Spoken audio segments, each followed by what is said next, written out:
Madame, Monsieur, bonsoir. Voici les principaux titres de ce Corsicaser du 15 juin. Le projet de PADUC, le plan d'aménagement et de développement durable de la Corse, est retiré. Les débats prévus aujourd'hui et demain à l'Assemblée de Corse ont été arrêtés.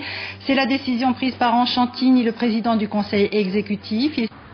Et nous ouvrons maintenant notre page spéciale consacrée au retrait du projet de PADUC, le plan d'aménagement et de développement durable de la Corse, qui devait être examiné aujourd'hui et demain par les conseillers territoriaux. Quelques minutes après le début de la séance, Ange Chantini, le président du Conseil exécutif, annonçait qu'il retirait le texte de l'ordre du jour. Ce projet deviendra l'un des enjeux de la campagne des territoriales prévue en mars 2010. Antoine Albertini. Il est peu avant 13 h, le débat n'a pas encore commencé et dans l'hémicycle régional, Ange Chantini, patron de l'exécutif, conclut sa présentation du PADUC par un véritable coup de théâtre. Je retire ce rapport lors du jour de cette session. Après 6 ans de gestation, les élus ne débattront finalement pas du PADUC. Sur les bancs de l'opposition, c'est la bronca. Aussitôt, les membres de la majorité quittent la salle des débats pour une conférence de presse improvisée. Dans les couloirs, Ange Chantini tente de contenir sa colère. Et c'était la dernière solution? Non, c'est une solution que nous avions en réserve depuis longtemps, mais à partir du moment où le débat est vicié d'entrée, on sait très bien que quelles que soient les propositions du Conseil exécutif, à 10 mois des territoriales, les jeux étaient faits. À ce moment-là, c'est nous-mêmes qui renvoyons devant le peuple avec un projet de société. Ce rendez-vous au territorial en 2010 n'efface pas la rancœur. Nous avons espéré, jusqu'au dernier moment, que certains sauraient dépasser leur posture pour aller vers la recherche, non pas d'un consensus, mais d'une majorité plus large. Une posture, ça peut être une opposition légitime aussi de conviction. Oui, il y a celle de conviction qui s'est affirmée. Vous avez celle qui s'est affirmée, vous avez celle qui ne s'est jamais affirmée. Ce matin, 2 heures avant la session, dans les bureaux de la présidence, Camille de Roccaser réunissait ses troupes pour une ultime séance de cadrage. C'est ce week-end que les conseillers territoriaux de la majorité ont été avisés du retrait du texte, la dernière solution selon eux. Et depuis plusieurs mois, l'opposition territoriale s'était montrée très sévère envers le projet de PADUC. Aujourd'hui, elle prend acte de ce retrait, mais elle critique vivement la stratégie du Conseil exécutif. Après l'annonce du retrait par Ange Chantini, les groupes d'opposition ont repris place symboliquement dans l'hémicycle. Reportage Sébastien Thierry et Solange Graziani. La prise de pouvoir est symbolique, l'opposition veut forcer le débat. Seuls les radicaux de gauche sont absents. Face au banc vide de la majorité, tous dénoncent un déni de démocratie après le retrait du PADUC quelques heures plus tôt. Le président de l'Assemblée de Corse et les membres de l'Assemblée prennent acte du retrait du rapport par l'exécutif. Nous, on prend acte de rien du tout. On ne prend acte de rien du tout pour l'instant. Ce matin, la séance n'a duré que 40 minutes. Dans une véritable cacophonie, l'opposition sonnait, crie son indignation et parle de dérobade de la majorité. On se demande à quoi sert une opposition, parce que ou on fait comme vous voulez, ou vous retirez. Par conséquent, il n'y a plus de fonctionnement normal de l'institution. Ces gens-là ne veulent pas être sanctionnés. Et par conséquent, ils retirent. Moi, je n'étais pas pour qu'ils retirent, non. C'était un projet qui avait perdu. Ça devait être consacré.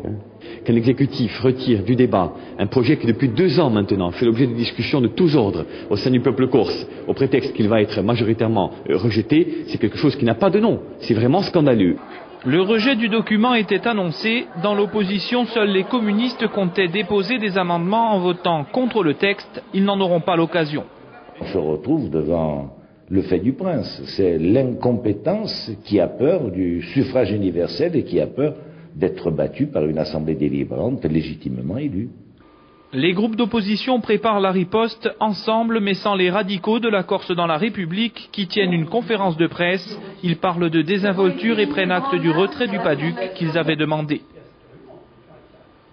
Ce qui est important pour nous, c'est que le dossier soit retiré, qu'on reparte sur un nouveau PADUC, quelle que soit la majorité qui sera en place, mais cela démontre bien que cette institution a besoin d'une majorité forte. Une majorité forte en changeant le mode de scrutin, voilà ce qui divise l'opposition et définira la structure de la prochaine Assemblée qui parviendra peut-être à doter la Corse d'un PADUC. Et sachez que les groupes d'opposition ont prévu de se retrouver demain à l'Assemblée de Corse. La session était très attendue également par les représentants de la société civile. Ils ont été surpris par le retrait du projet et ils vivent mal l'absence de débats contradictoires. En l'absence de texte, certaines questions essentielles sur l'environnement, l'aménagement et l'agriculture sont pour l'instant sans réponse. Marie-France Giuliani. Le débat tourne court. L'annonce du retrait du projet provoque plus de surprise que de satisfaction du côté des opposants au PADUC émanant de la société civile. Une victoire à la Pyrrhus, on ne peut pas se réjouir d'être mis de la sorte devant le fait du prince. Une fois de plus, l'exécutif refuse le débat. Plutôt que d'avoir à affronter un vote négatif, on retire le rapport. C'est une victoire qui est un peu amère pour nous. Moi, je ne comprends pas parce qu'il faut aller jusqu'au bout de sa logique. Dans la mesure où il a assumé tout, il fallait aller au fond des choses. Depuis des mois, le front anti-PADUC bataille contre les orientations du document. Le président de l'exécutif n'a pas manqué d'ailleurs ce matin de l'accuser de ce fiasco. La non-adoption du projet de PADUC revient à priver la population de s'exprimer dans le cadre de l'enquête publique prévue par la loi. Les membres du Conseil économique, social et culturel avaient rejeté le projet de l'exécutif à 28 voix sur 51. Pour eux, la contestation est légitime dans la phase de concertation. J'ai entendu aussi que la population serait privée d'un débat. Or, je voudrais rappeler que le Conseil économique, social et culturel de Corse n'est jamais qu'à la représentation civile de l'ensemble des citoyens, et que donc elle a été consultée 2 fois. Donc c'est un peu gênant que l'on dise toujours on veut savoir ce qu'en pense le public, on veut savoir ce que pense la population, et qu'au moment où on passe au vote, on retire le document 5 minutes avant. Le collectif anti-PADUC déplore que les craintes engendrées par le projet persistent puisque ces orientations n'ont pas été repoussées en bloc. Maintenant, le problème des déchets, il est toujours là. On enfouit des déchets dans un centre d'enfouissement qui arrive à saturation, on ne sait pas ce qu'on va faire. Il faut un cadre légal pour tout ça et on aurait aimé qu'il y ait un réel débat à ce sujet. Nous, on veut savoir en tant qu'agriculteurs quel va être notre avenir, si ça vaut le coup d'investir sur cette terre ou si on doit toujours être en attente de spéculation. C'est ce que les propriétaires de terrains en bord de mer attendent peut-être, mais nous, ça ne nous convient pas, ça. Environnement, aménagement, ces questions-là n'auront pas de réponse de sitôt.